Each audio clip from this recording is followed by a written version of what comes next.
Okay, good morning. My name is Leah Herzog. I teach Tanakh here at Mayanot, grades 9 and grades 12. I'm also co-director of Israel Guidance.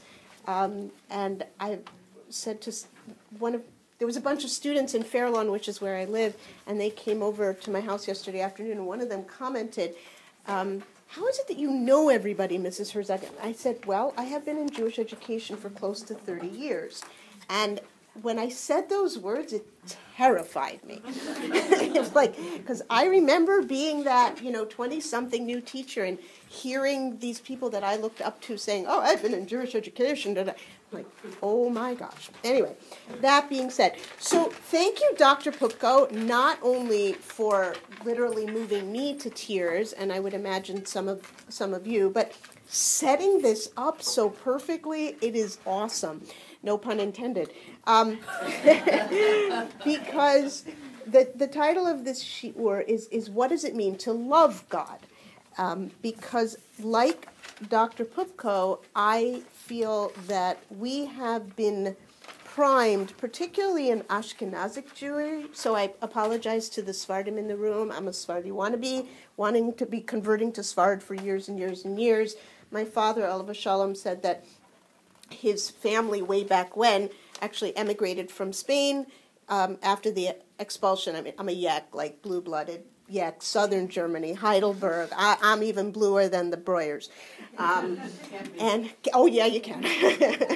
And the other half is Viennese, so there we go. Yeah, exactly. We're done. But I really have deep, deep, deep respect for the Sephardi worldview because I really feel that the Ashkenaz worldview has become very, very dark, and understandably so. We've suffered a lot. And I feel that Jewish education, and in a way Ashkenazi Hashkafa in general, does two things simultaneously. One is what Dr. Pupko referred to as paradigm one, this kind of emuna pshuta, this simple, and by the way, I mean simple, I mean pure, almost like not surface level, pure, unadulterated faith, right? Gamzu l'tova, everything's going to be fine. God will take care of everything, and to deviate from that is viewed rather askance.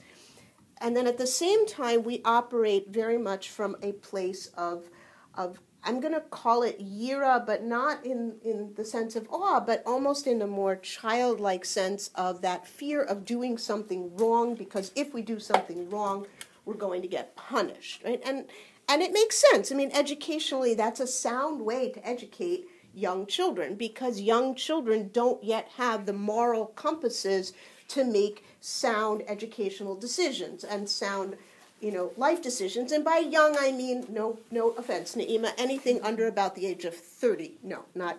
But certainly the way we teach in the primary grades, 1, 2, 3, 4, 5, but even into the high school grades, right? This idea that we do mitzvot and we avoid doing averot because of this concept of schar va'onesh, because this concept that God rewards you if you do something good and punishes you if you do something bad, and it's a very deep, it's a very profound way of looking at God. But if we stop there, then we end up in this situation where if God doesn't reward us for doing good, or seems to punish us despite doing good, then we start asking, where is God? And we, those of us who are children of survivors or grandchildren of survivors, very much grew up with this sense of where was God? And I know that my mother very much ended up like, maybe God exists, but he's out there somewhere. He has nothing to do with me. And my father, Alav Shalom, was a confirmed agnostic way before I even knew what an agnostic was. So where I would like to go back to is that tenet of our faith, which has become, at least for the last 1,000 years, that passage, and to some degree I would say even back to Rabbi Akiva 2,000 years ago, that passage that has become associated with martyrdom, that fundamental statement of faith, Shema Yisrael Hashem Elokeinu Hashem Echad, hear or listen or understand Israel, Hashem, that Yud, Hey, Vav, and Hey, that ineffable name of God, who is our deity, that ineffable name of God is one. And we're going to discuss what one means in a second. But then the very next word that comes after that, and the Imam might remember this from 12th grade, so if you do, I really apologize for the repeat. The next word is V'ahavta, right? And we kind of lose sight of that in the martyrdom moment, that in that moment that we are theoretically giving up our lives, and very much in that Rabbi Akiva model, which we'll talk about in a second, we're doing it out of ahava. So what I'd like to spend the next, 30-something minutes doing is get a sense of what does that verse actually mean. What does it mean when we say, V'ahavta et Hashem Elokecha, you shall, or you must, or you will, and by the way, it's a machloket about what that word actually means, love God, ahava, whatever ahava means, with all of your heart, with all of your soul, and with all of your me'od, which is usually translated as your might. And I want to go through the text and some of the commentaries, and then my thesis effectively is that, and it's not my thesis, it's based on my learning and knowledge and stuff that people with much greater minds than mine have written, is that in this world, achieving a relationship of ahava, of love, whatever that means, is actually the highest. It is only in the other world, the world in which God inhabits, that deen, a true deen judgment, we'll talk about what deen means, is achievable, but it's not for this world. So that's kind of where we're going. Okay. So we start off just with the text of the Torah, right?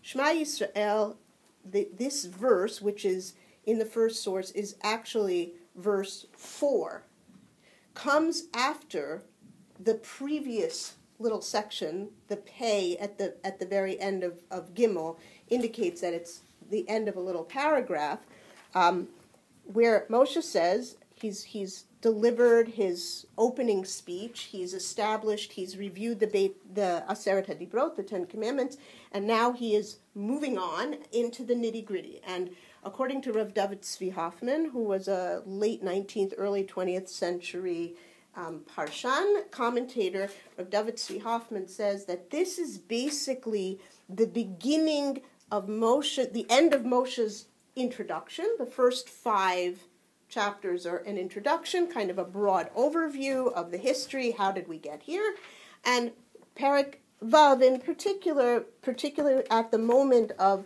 Shema, is a transition from this how did we get here to who are we and where are we going. And then Moshe goes on in Parashat Ve'et Hanan and Parashat Ekev to talk about the we. Rav David Tzvi Hoffman refers to this as mitzvot klaliot, the group think, the group consciousness, the group responsibility, starting in Re'eh, which if you notice, that's where like the mitzvos of kashrus come in, and Truma and Maaser and Chagim, and that's where the individual mitzvot begin, the mitzvot that are actually on each and every individual.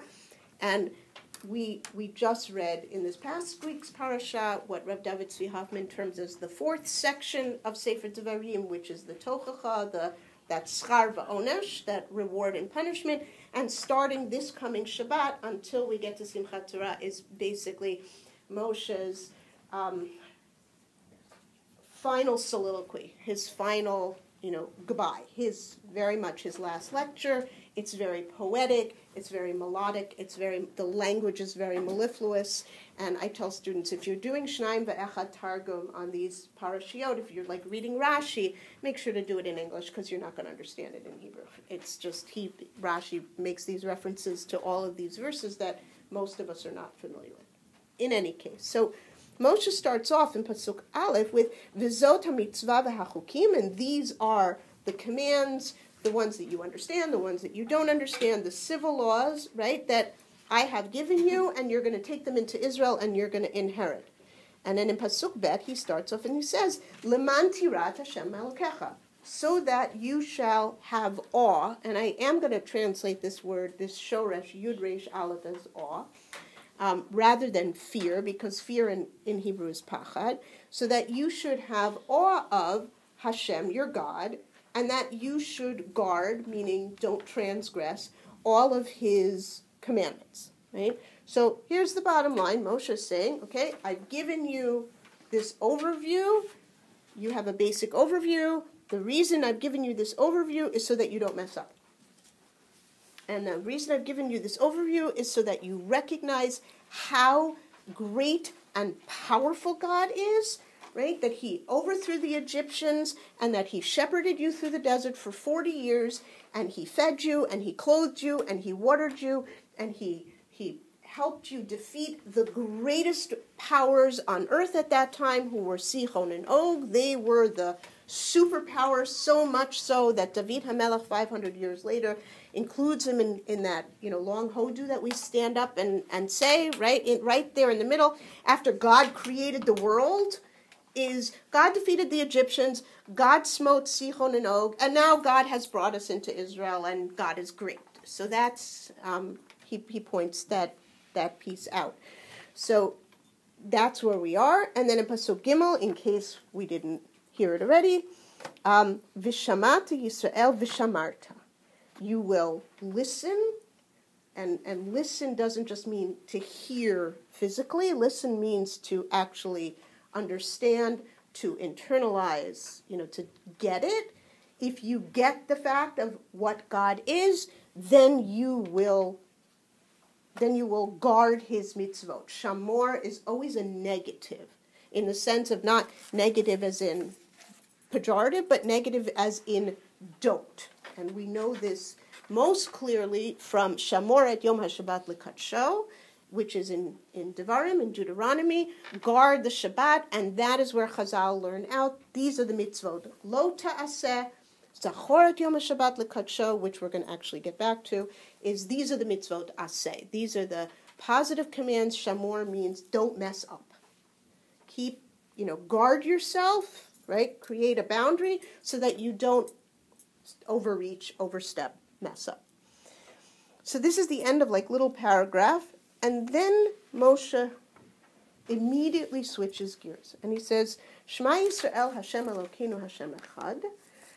Listen, understand Israel. We translated that via Hafta, etc. So we're going to go down to the second source, the source at the bottom of the page. We're going to skip the Sforno for a minute. We're going to go back. Because the Malbim, who is a 19th century commentator, the Malbim's big thing is what's known as omnisignificance, a word I did not know until I came to my note. Thank you, Ms. F.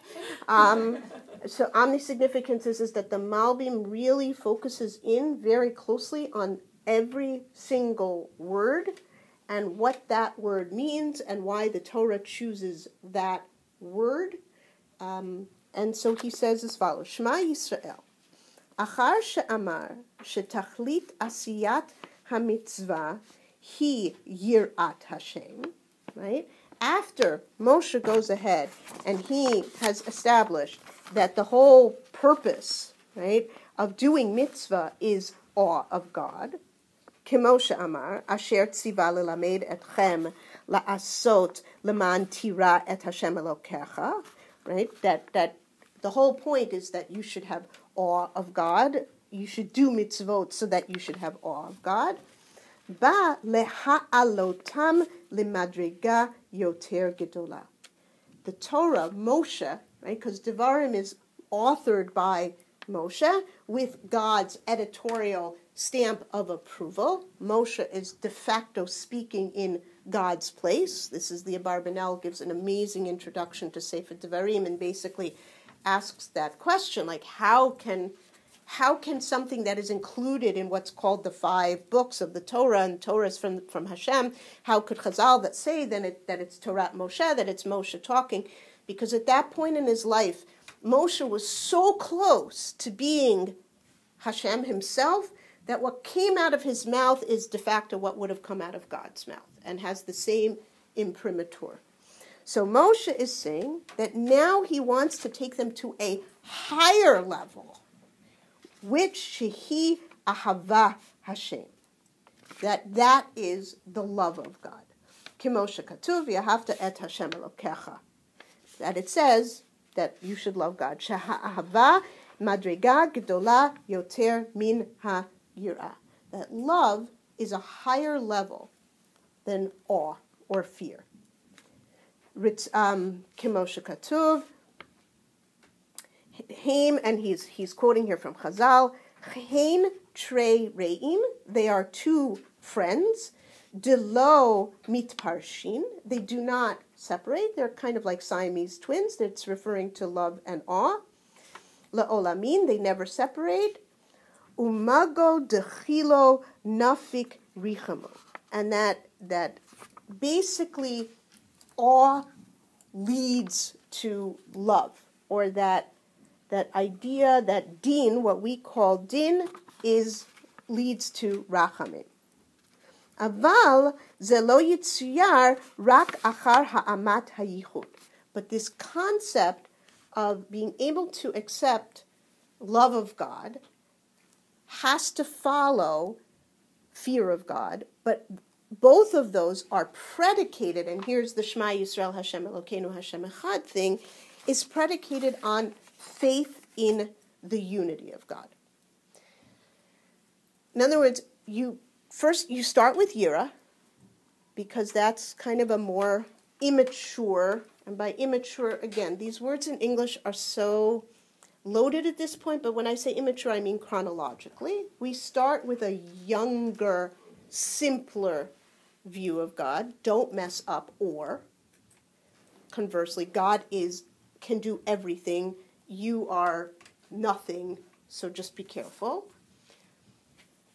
But in the ancient world, that the power and the power to punish and the power to bestow, that was one deity, and then the love or the mercy or the good cop, so to speak, was a separate deity.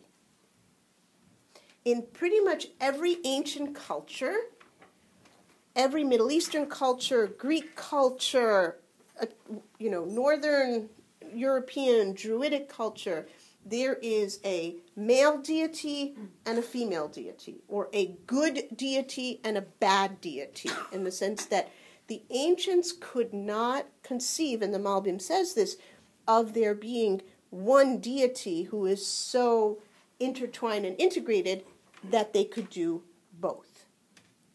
Okay? The reason we say in Shacharit, in the morning, Yotzer Or Uvore Choshech, thank you, Oseh Shalom Uvore et Hakol, right, is that where the original verse in Yeshayahu is Yotzer Or Uvore Choshech, Oseh Shalom Uvore et Hara, and Chazal changed that, is that by the time the Siddur started to become canonized, already in the time of the Second Temple, and certainly in the first centuries of the first millennia, is that Chazal were concerned that the Jews themselves would fall prey to this, this Jesus Satan. Right? And there's actually a really excellent book written by Dr. Elaine Pagels of Princeton called The Origins of Satan. And Satan, the idea that there's a bad angel, is not a Jewish concept. It's actually a Greek, and then later the Christians, Greek and Zoroastrian concept, and then the Christians adopted it, and that's how the idea of Satan actually got back into Midrash, because the early Tanaim were using the same language and metaphors that the people of 1st and 2nd century Israel understood and were hearing in the vernacular, just like we now use the language of technology to demonstrate the force of Hashem, and then in a way the anti-Hashem, which were, choose your poison, the Zoroastrians, the New Christians, the Romans, whatever it was. But Satan was the adversary rather than the devil, because in our philosophy, they're both one and the same. So the first thing to understand is, what does it mean to love God? It means to accept the fact that God is unified. So in the Malbim's view, and in the view of numbers of the other Mefarshim, Echad, Shema Yisrael, Hashem Elokeinu, Hashem Echad. Even though Hashem, Yud, Hey, Vav, and then the Hey, we associate with Midat HaRachamim, the attribute of mercy, the attribute of love, the attribute of miracle, right, of going above and beyond, is our Elohim. He is our deity. And we know that Elohim is the attribute of Din, the attribute of judgment, the black and white. Okay, to kind of borrow from Rav Soloveitchik, and he talks about this in the difference between kapara and tahara, between forgiveness and purification. Right? If I were to take a piece of paper, and I always used to do this with my class when I teach them, I take a piece of paper and I tear it in half, right? And right, you hear that tearing sound, right? And I say to the class, I'm like, okay, can you take these two halves of a paper and make them into one piece of paper? Well, you can. You can put some tape on them. That's kapara. That's midat hadin. You can put the two pieces of paper back together with a piece of tape, and they are functionally one piece of paper. But you can always tell that there's a tear, right? It's like when you get that new garment, that new white shirt or white blouse, and you wear it, and Friday night there seems to be like that electromagnetic pull between white and grape, or white and ketchup, or whatever, or duck sauce, or whatever it is. It's like, I'm telling you, or between the white tablecloth and the white. You can send it to the dry cleaners. The dry cleaners will get that stain out, but it will never again be a new shirt or a new blouse. And if you actually look at the fibers under a microscope, you can still see tiny flecks of whatever was attracted to that white. Tahara, on the other hand, what the Yamim Noraim achieve, what true Teshuvah achieves, is actually taking that piece of paper and magically transforming it back into a whole piece of paper. It transformed that shirt back into that new shirt that you picked off the rack and brought home. That's what the Malbim is referring to. That's what Shema is referring to, that this is Hashem, who is Elokim and Hashem, is Din and Rachamim, is in fact one unit. And you can only really appreciate that unit from a place of love, from a place of understanding that, and this is an understanding that I actually didn't have until I was about 20, that you can love someone and be very angry and disappointed in that person at the same time, right? And I didn't become a parent until I was about 30, and then it became eminently clear, because it's that moment at 2 a.m. when your kid just won't go to sleep, and you have this natural instinct of the chimpanzee to bite your child's head off, right? Because you're exhausted, you haven't slept for 6 weeks straight, and would you just kindly stop crying, right? And yet, at that same moment, the tears are running down your face because you are so exhausted, and you kind of hate that kid for a second, and then you realize how much you love that child, so much that you would throw yourself under a train for that child. That's that unification that Echad is talking about. And once you become aware and you understand this unity, then you can transcend that exhaustion, that terror, that depression, those hormones, that tragedy, whatever it is, and move to the next level. And the Sforno, who's the first source on the first page, describes this process in a more, cognitive, rational way. And the Sforno was writing in the 1500s. He lived in Italy. He was very much a Renaissance writer.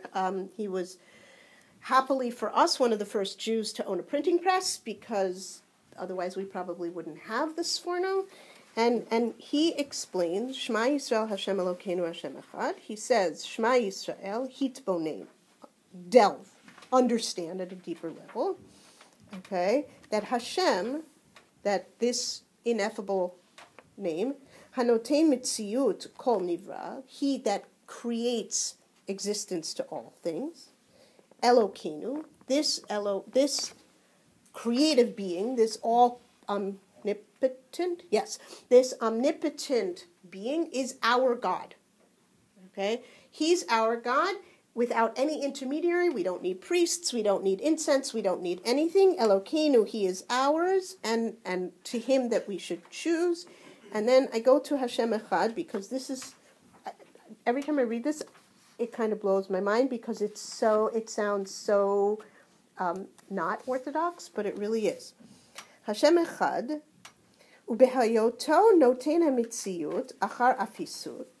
Okay, he creates ex nihilo, something from nothing. Muchlat, from complete nothingness. Hitba'er she'ein nimtza zulato, that there's nothing other than him. Okay, mimin mitziuto, there's nothing like him in existence. And then shehu nivdal, he is completely separate, be'olamo, that God is separate in his world. And then he says as follows, he's separate in the fourth world. So what are the other three worlds? The other three worlds, he says, that are Lam Hanifsadim, the mortal world, which is the world that we inhabit, Olam Hagalgalim, the world of orbitals, constellations, Vi Olam Shel Malachim, and the world of angels, of spirits. That the Sforno discusses that there are actually 4 worlds or 4 spheres, and each world operates concentrically, but by its own rules. So we inhabit this mortal world. The Malbim also very often talks about this. The mortal world, a world that has a beginning, a middle, and an end, whether it's organic life or even inorganic life. Eventually, mountains do crumble. That's world number 1. World number 2 is the orbiting world. Remember, he's writing in the 1500s, and he's writing in Italy. This is before Galileo. The orbiting world, because anybody who looks up at the sky can tell that it rotates, okay, or it appears to rotate. And then the world of the spirits, the malachim, whatever that is. And then finally, God is removed. So for the for the Sforno, that echad, and he says the reason that Dalet is big is that that's a hint to the fact that there's a fourth world and God inhabits it. So that what we are accepting is that while God is omnipotent over everything, he is ultimately completely separate from us. Now that separateness sounds like a yira factor, right? It's the Rav talks about majestic man, right? That concept that God is the master, is the king. That sounds like an Elohim. But what the Sforno is saying, and this is what to me is so beautiful, is that to really get that separateness, we have to come from a place of love. So we're going to now move on to the rest of that pasuk and see what does it mean to actually, what does the Torah ask of us in loving? And it continues in that pasuk, and it says, V'ahavta et Hashem Elokecha b'chol levavecha, with all of your heart, or with all of your hearts, because there are 2 vets. B'chol nafshecha, with all of your soul, or your life. Uv'chol meodecha, with everything with your muchness. Okay, so on the second side, the first opinion that I brought down is the opinion of Rashi, and this is the opinion that we are all very, very familiar with. This is what's taught in elementary school. This is what the Rabbi Akiva story is based on. It's that b'chol levavecha. Why are there 2 vets? Because it means with your Yetzer Tov and your Yetzer Hara. And Pirkei Avot explains this, that what does it mean to serve God with your Yetzer Hara? So if you are a person who's typically very jealous or very envious, just as an example, you become jealous and envious of somebody's learning. If you are a person who who is very passionate and tends to get very angry, you use that passion and anger to combat injustice. Okay? If you are a person who loves the physical, food, clothing, wine, luxuries, you use those things to celebrate Chagim. Right? So, and this is very much where the Rambam gets his concept from, that there really is nothing that is out and out 100% bad, except for arrogance, because arrogance allows for no good. Because arrogance means that you feel that you are as good as God. And if you're as good as God, then everybody else is beneath you, and the Rambam says there's no place for that. So we have this concept in Rashi that he's drawing from Chazal, that we can love God, but we have to love him wholly, like with all W-H-O-L-L-Y, holy. B'chol nafshecha, the most famous part of this Rashi, right? Afilu hu notelet nafshecha, even if he claims your life. This is how Shema became the martyr pasuk, because of the story of Rabbi Akiva in the Gemara, that when the Romans were combing his flesh with these iron combs, and he was smiling, and he was saying Shema, and his students said, what the heck is going on here? What's wrong with you? What are you on? And he said, my whole life I've said Shema twice a day, and I've said this pasuk, and I didn't understand it. What does it mean to love God with all of your soul? So Rabbi Akiva defined it as, even if God demands my soul from me, even if I have to die for God. Okay? By the way, just as a side point, there is no martyrdom in the Tanakh. And the famous midrash that, Abraham walking through the fire, that is just that, it's a midrash. The only episode we have of walking through the fire is in Sefer Daniel, which is at the very end, and they didn't die. And that's also a huge machloket in the Gemara, because they actually didn't have to walk through the fire, and there are those in the Gemara that condemn them and condemn Yechezkel for giving them the advice. It's a very complicated thing, which has become oversimplified through the ages. In any case, and b'chol me'odecha means whatever money you have. Rashi, and this is a classic historical Rashi. Why does Rashi choose this opinion in the Gemara? As my note students learned, because Rashi was writing in the Crusades, he's writing for an audience for whom martyrdom was a very, very real thing. That what does it mean to be committed to God?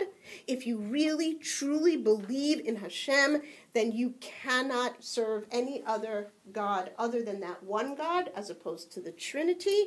And for Rashi, the Trinity was avodah zarah. You cannot serve Jesus in any way, shape, or form. And if you have to die, then you are serving Hashem by dying.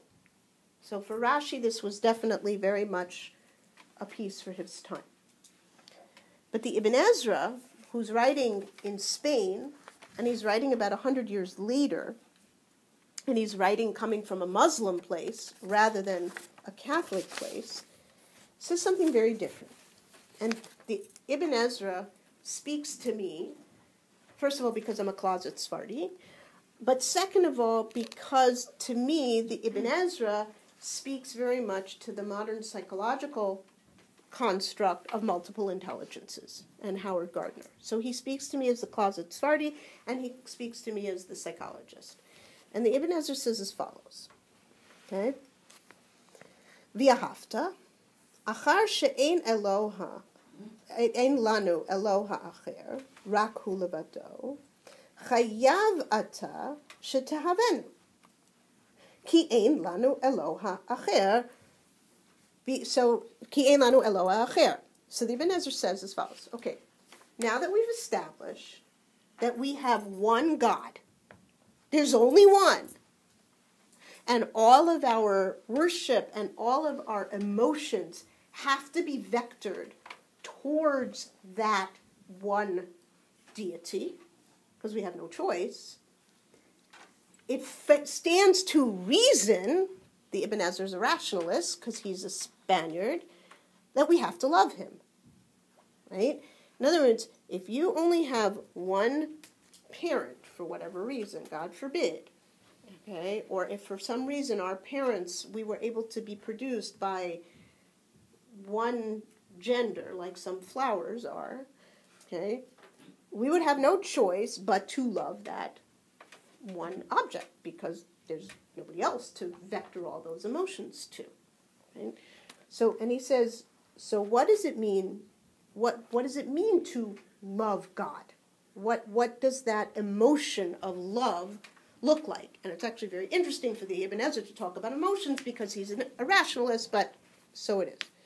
B'chol levavecha, b'chol nafshecha, b'chol meodecha. Okay? So, b'chol, I just lost my place, b'chol levavecha, b'chol nafshecha. He says, what is the lave? Halev hu hadat.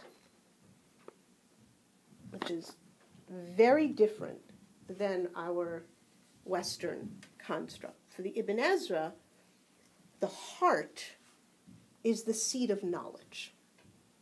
You actually cognitively understand the world through your heart. And it is both a conscious, frontal lobe kind of logic and knowledge, but it's also a deeper knowledge. And da'at really is a deeper knowledge, right? That's the idea in Bereshit, right? Vayeda Adam et ishto, and Adam knew. We talked about knowing in the biblical sense, but yedi'ah in Torah is not just here. It's here. It's it's as intimate knowledge that you can get, whether it's a physical intimacy or a cognitive emotional knowledge and intimacy. It's that either it's that sense that you meet somebody and you've known them forever, or you really have spent a lifetime with that person and can finish their sentences, or have that sense of deja vu all over again. That's what that kind of ahava comes from. That deep sense of intimacy. Vehu kinui l'ruach hamaskelet. Right? That it's a spirit of understanding. It's an intuitive but also rational. And then he goes on and he says, what is b'chol nafshecha? I'm like in the second to last line. Nafshecha hu haruach shebaguf v'hu hamitaveh v'kocha nir'eh b'kavod. What is your nefesh, your soul? According to the Ibn Ezra, as opposed to what we think of our souls as that spiritual part of us, to him, he thinks of nefesh as that very physical part of us. It's our desires. It's what we love. It's what we want, right? Whether what we want is chocolate, or whether what we want is to run a marathon, or whether what we want is to read a book, or whether what we want is to be on the hockey rink, right? But it's that mitaveh, Dr. Pukko talked about it, it's that desiring. And b'chol me'odecha, he says, and this is where he really gets me, mita'am me'od, from the language a lot, vehata'am larov ehov oto b'chol ma shetuchal v'tihiyeh ahava gemura v'lev. You should love God with everything and anything that you have, that you can love him with a fullness, and he goes back to that lave, with an integration of all of your attributes, all of your abilities, all of your everything, whatever you have. The first session is ending right now. The first session is ending, and the second session will begin at 11:20. Thank you. So I'm terrible with keeping time, and, as you can tell, so there's a lot more sources. I just want to it'll take me about 30 seconds to the very last source. And that source is the moment of revelation. The source is the Aseret HaDibrot. And what's really, really interesting is that in the Aseret HaDibrot, the Torah reverts and God reverts back to this name Elohim. And Elohim is the name that is used in the first chapter of Genesis. Bereshit bara Elohim et hashamayim ve'et haaretz. And Rashi, who's a little bit higher on this page, comments that in the second parak, the name Yud, He, Vav, and He is introduced, but not in the first chapter.